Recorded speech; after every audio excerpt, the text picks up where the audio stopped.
bàálù kan tí wọ́n ń pè ní aircraft tilẹ̀ Amẹ́ríkà ló balẹ̀ sílùú Abuja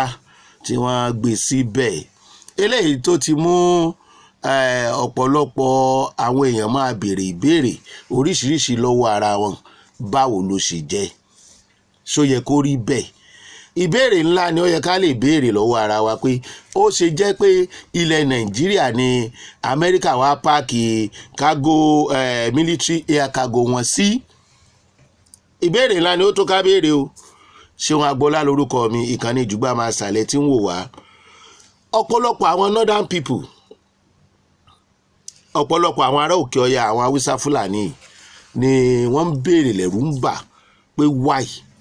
ṣé àmọ́ pé bí ìwọ bá ṣe rere ara kì yóò àyà ọ́ ẹ má gbàgbé pé Trump ti ṣèlérí pé sẹ́ẹ̀ àfi tí wọ́n bá sinmi ìdá ẹ̀mí ènìyàn légbodò àgàgà àwọn kìrìsìtẹ́nì bí bẹ́ẹ̀ kọ́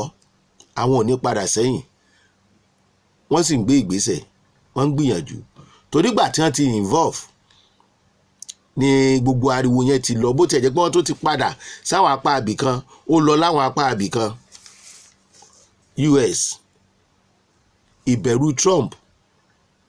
àti cargo aircraft tí wọ́n gbé sí Abuja tó balẹ̀ síbẹ̀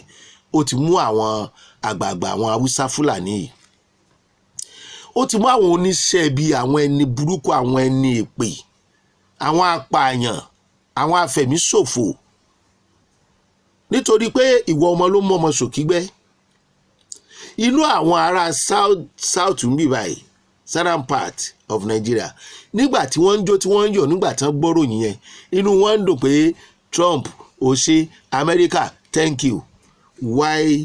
northerners are feeling bad wọ́n máa tó gbé placard oríṣiríṣi kiri ń sìn pé Trump fẹ́ pa gbogbo Islam fẹ́ pa gbogbo mùsùlùmí run nítorí pé wọ́n land aircraft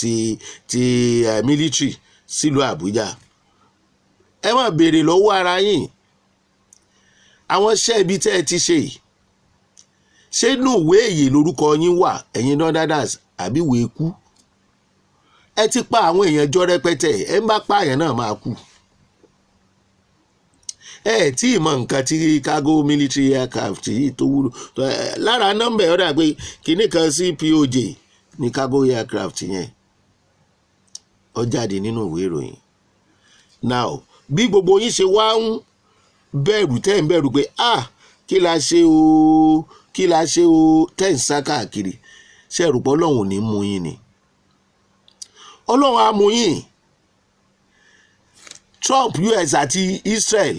wọ́n ti sọ wípé tí ẹ bá sinmi sẹ́ẹ̀ tèmi kan tí ẹ̀ ń wò ni pé tí wọ́n bá sinmi gan lásìkò yìí wọ́n pretend ni tí wọ́n bá fi sinmi tí Trump fi jáwọ́ tí president Israel fi jáwọ́ tí wọ́n bá padà yóò le ju tàkọ́kọ́ lọ o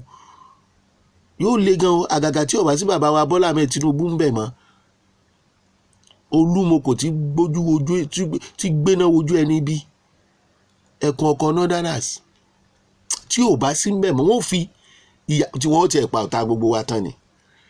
ẹ tiẹ̀ wá jẹ́ ń béèrè pẹ̀lú ogun tó wà nílẹ̀ yìí tí wọ́n bá tiẹ̀ wá náà sinmi àkáwókè lónìí kí lẹ rò pé yóò ṣẹlẹ̀ náà a sì jọ máa wà wọ́n wọ̀ tẹ́ńtà àjọ máa gbé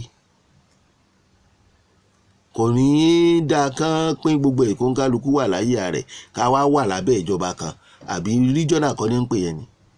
nínú kan ṣe ríjọ́nà tàbí kó ní kálukú wà lórí ọwọ́ ẹ̀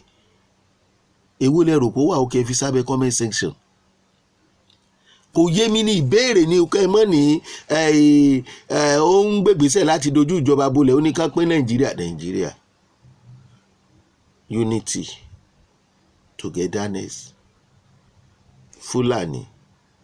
bandit Lakurawa ISIS abductors Miyetti Allah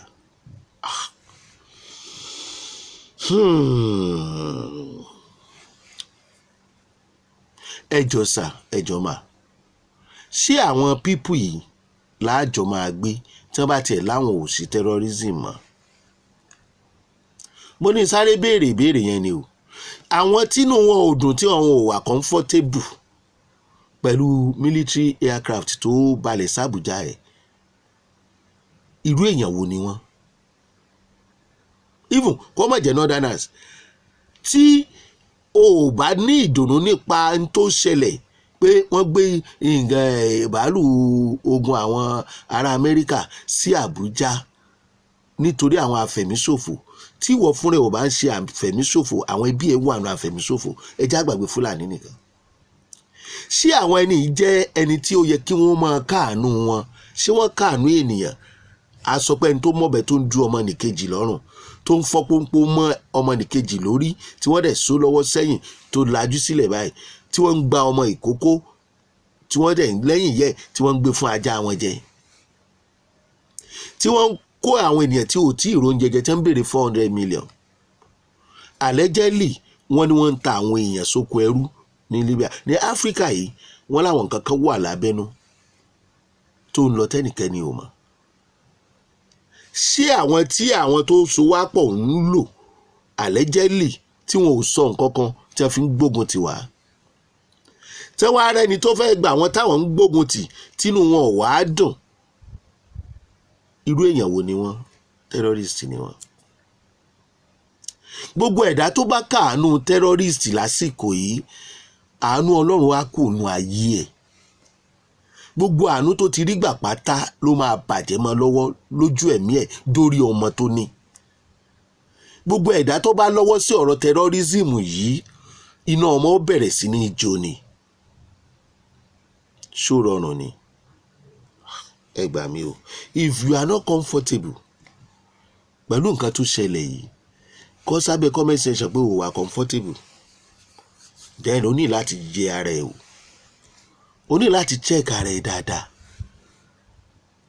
o kì í ṣèyàn ẹranko ni ẹ gbàgbé irú ẹ̀sìn tó o bá máa sìn ṣó wà lára àwọn sympathizer wọn lára àwọn tó ní àwọn àbádẹ́ bá wọn negotiate níjọ́ tẹ́tí bá wọn negotiate wọ́n ń pọ̀ sí àbí ń dínkù má ṣe o ẹ̀yin some northerners tínú yín ò dùn máa fi lè parí ètò yìí pé Trump ti promise pé àwọn olórí àwọn agbésùnmọ̀mí yìí àfi tó ń bá wọn kalẹ̀ àwọn Israel náà ti sọ bẹ́ẹ̀ ṣùgbọ́n yìí sọ pé kínní nìkan lọ Pakistan Dubai àbí Turkey ṣùgbọ́n Trump sọ fún yín pé no kò jọ bàbá wa Bọ́lá Ahmed Tinubu ààrẹ wa ìgbà yín ò ní bàjẹ́ àgbà yín ò ní bàjẹ́ àgbà yín ò dálẹ̀ ẹ má ti sinmi lórí ọ̀rọ̀ tó wà nílẹ̀ yìí o ṣùgbọ́n gbogbo ẹ̀yin tínú yín ò dùn pé wọ́n ń gbógun ti àwọn terrorist yìí inú abímọ kúkì yìí dùn gbogbo ọmọ wọn máa kú mọ́ wọn lójú ni àwa ẹ̀yin àtèmi á padà lálàáfíà ìbéèrè tí mo máa ń béèrè ni wípé ṣé àwọn ẹni yìí láwùjọ máa gbé ní unity àti togetherness ní ẹpín Nàìjíríà ṣùgbọ́n ṣáwọn ẹni náà máa wà nínú Nàìjíríà tán bá wà ń bẹ̀ ṣẹ́mi wá safe ṣé dandan ni ṣé tí tá a bá jagun ṣẹ́gun ilé tó lọ́n bá fún wa ṣẹ́gun ṣé wọn ò ní padà gbé ogun náà dìde torí ogun yìí kì í ṣe àná ni wọ́n ti ń rò lọ́kàn o wọn ò sì ní gbàgbé títí ayé ẹ bá wa kí Olúwo ó kó àwọn àlejò láàfin ẹ o ẹ bá wa kí gbogbo àwọn tán gba Gúnmi lálejò wọ́n kú bí wọ́n ṣe kógun jà wá o ilẹ̀ Yorùbá ò ní bàjẹ́ o kẹ wá bá mi kí àwọn ọba ẹni wọn kíyèsára o kán kíyèsára o ikú tó ń pojú gbà ẹni òwe ńlá ló ń pa o àwọn ará bíi ní target kọ́lọ́n kó gbà wá lọ́wọ́ wọn ẹ tètè wá nǹkan ṣe lórí ètò ààbò ẹ má dúró dèjọba nìkan o àní dára.